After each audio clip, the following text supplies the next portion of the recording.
9h18 à Paris, il est temps pour nous de vous parler d'économie avec Karina Chabour. Bonjour Karina. Bonjour Elisabeth. On le sait, l'économie vénézuélienne est très dépendante du pétrole. Oui, un pétrole dont la production stagne depuis plusieurs années, autour de 3 à 6 millions de barils par jour, et un modèle économique risqué, car directement lié au cours du brut. Les précisions de Pauline Paccard. Le pétrole, c'est à la fois la grande richesse et la malédiction de l'économie vénézuélienne. Car si le pays est assis sur une mine d'or noir, il est le premier producteur sud-américain. Son économie en est complètement dépendante. C'est la seule ressource pour l'instant. Vous savez que le Venezuela a des réserves pétrolières plus importantes que l'Arabie Saoudite. Mais on apporte 80% d'importations que l'on paye, entre guillemets, avec le pétrole. Tous les progrès sociaux qui ont été accomplis sont financés par le pétrole. Des programmes sociaux en faveur des plus pauvres qui ont permis de diviser leur nombre par 2 en 10 ans. Et une politique de nationalisation forcée des groupes pétroliers.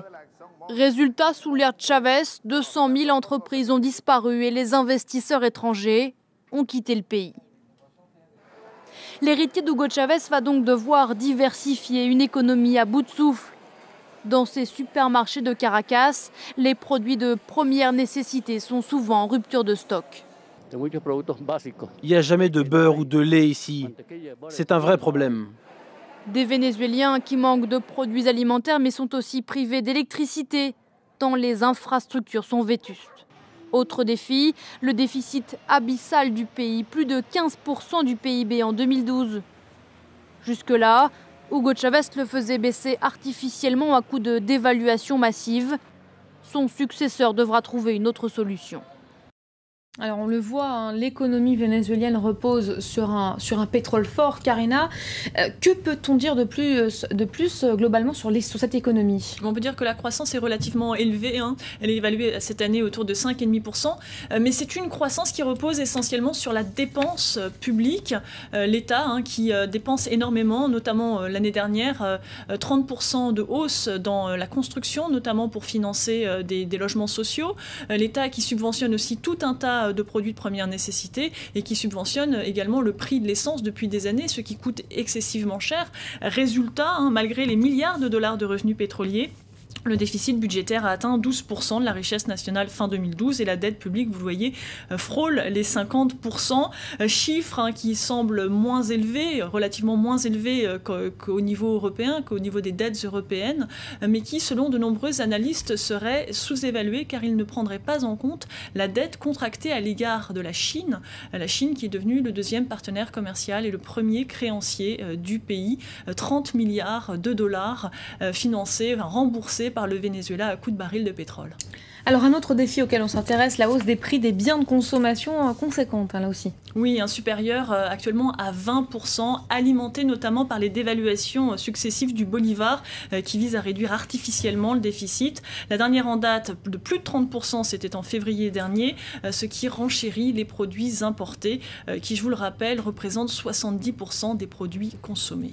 Alors malgré ces limites, Nicolas Maduro entend garder le cap de la révolution bolivarienne entamée il y a 14 ans par Hugo Chavez. Oui, c'est une politique qui clairement est plus sociale qu'économique. Elle consiste à une intervention forte de l'État, des nationalisations notamment, mais aussi le fait de redistribuer la manne pétrolière vers les secteurs les plus défavorisés. Alors l'avantage, c'est que ça permet de doper la croissance, on l'a vu, qui est assez élevée. Ça permet aussi de réduire de moitié, ça a permis de réduire de moitié la pauvreté. Le mauvais côté, c'est que cela a fait fuir les investisseurs étrangers. Certains d'entre eux ont d'ailleurs été expropriés. Or, le pays a cruellement besoin de ces investisseurs, ne serait-ce que dans le secteur pétrolier, pour relancer la production. Alors justement, le pétrole, on en parle, comment il évolue ce matin? Écoutez, il évolue en baisse, nettement en baisse ce matin, mais ce n'est pas à cause de l'élection vénézuélienne, mais plutôt à cause de la croissance chinoise au dernier trimestre, plus faible que prévu, à 7,7%.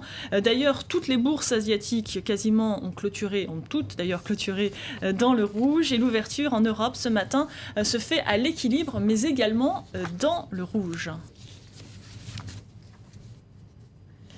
Allez, on passe à l'actualité des entreprises en bref et en images. Google et l'Union européenne sur le point de trouver un accord pour éviter d'avoir à payer une lourde amende pour abus de position dominante. Le géant de l'Internet a accepté de ne pas mettre en avant ses propres services de recherche au détriment de la concurrence. Concrètement, l'Américain indiquera aux utilisateurs lorsqu'il propose ses services, notamment pour les restaurants ou les achats en ligne. Google signalera aussi les liens vers les moteurs de recherche rivaux. Les ventes d'H&M chutent de 12% en mars par rapport à l'année dernière. C'est le 6e mois de baisse d'affilée pour la 2e chaîne mondiale de magasins de vêtements. En cause, la neige et le froid en Europe et en Amérique du Nord. Ils ont plombé le démarrage des collections de printemps. Enfin, Chypre souhaite faire un geste envers les riches étrangers qui ont perdu au moins 3 millions d'euros dans le cadre du plan de sauvetage européen. Nicosie va leur proposer d'acquérir la nationalité chypriote, de quoi favoriser leurs activités au sein de l'Union européenne. Au bord de la faillite, Chypre espère ainsi rassurer les investisseurs russes et conserver son rôle de plateforme internationale d'investissement. Et en attendant de connaître le détail du patrimoine des ministres français, cette information qui risque de faire des mécontents. Oui, information du quotidien économique Les Échos. Il révèle ce matin que le poids des impôts et des cotisations sociales va encore s'alourdir cette année et l'année prochaine. Les explications de nos confrères de France 2. Un nouveau record qui risque de faire grincer des dents. Le niveau des prélèvements obligatoires en France devrait dépasser 46% du PIB en 2013 et 2014, un niveau historique. C'est ce que révèle ce matin le quotidien Les Échos. Selon le journal, les prélèvements obligatoires, ces impôts et cotisations sociales destinés aux administrations publiques, atteindraient 46,3% du PIB en 2013, puis 46,5% en 2014. Un nouveau coup de canif de 2 milliards d'euros dans les niches fiscales. Le gouvernement avait pourtant annoncé qu'il n'y aurait pas de nouvelle hausse d'impôts. Objectif pour Bercy, réduire les déficits structurels d'1 point l'an prochain, dans un contexte de crise. La France ne sera donc pas une si mauvaise destination pour les investisseurs étrangers. La preuve, McDonald's va investir cette année 200 millions d'euros dans l'Hexagone. Oui, dont plus de la moitié sera consacrée à l'ouverture d'une quarantaine de nouveaux restaurants. Pour faire face à cette croissance, l'enseigne américaine compte recruter 3000 nouveaux salariés, ce qui ferait de McDonald's, en tenant compte du turnover, le premier recruteur de France. Mais l'histoire d'amour entre l'Hexagone et McDo ne s'arrête pas là. L'an passé, la firme y a réalisé plus de 4 milliards de bénéfices. Intéressant notamment de constater qu'un amateur français de Big Mac dépenserait 4 fois plus qu'un Américain. Ah, c'est énorme, effectivement, 4 fois plus. Merci beaucoup, Karina. Gourmand, les Français. Très gourmand. C'est la fin de ce journal de l'économie, la fin également de cette demi-heure d'infos. Vous retrouvez dans quelques instants Hélène Drouet pour un tout nouveau journal. À tout de suite.